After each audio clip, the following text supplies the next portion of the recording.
بالإضافة إلى الأكياس المائية يمكن أن تكون الأعضاء مصابة بإراقة الدودة الشريطية، هو مرات يكون على شكل نقط بيضاء في الكبد أو أكياس مائية بالوجه الداخلي للكبد أو في شحم الأمعاء. وفي هذه الحالة خصنا نقيو الأعضاء المصابة إذا كانت الإصابة خفيفة ولا كان العضو مملوء بالنقط البيضاء فعلينا إتلافه بأكمله. مرض ديستوميا هو مرض طفيلي وتتعرف لدى العامة بفرطوط الكبد وتظهر بقنوات الكبد عند تشريحها.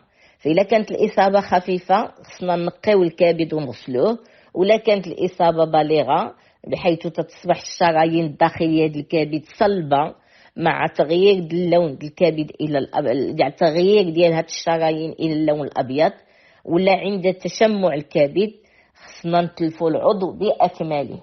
وكاينه هناك الدودة الرئة وهو الطفيلي تيصيب لنا الرئة وتيكون على شكل حبات بارود في أسفل الرئة، وفي هذه الحالة تيخصنا نزولوا الجزء المصاب.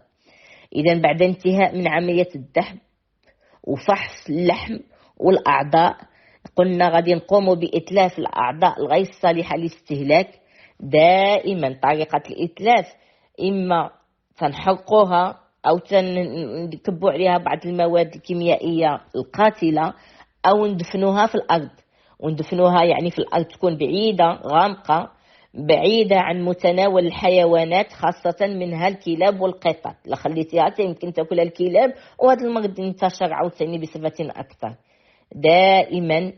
دائما أؤكد على عملية فحص اللحوم والأعضاء خصوصا الكبد والرئة قبل استهلاكها، ونتمنى إن شاء الله ما تصيبوا حتى مشكل.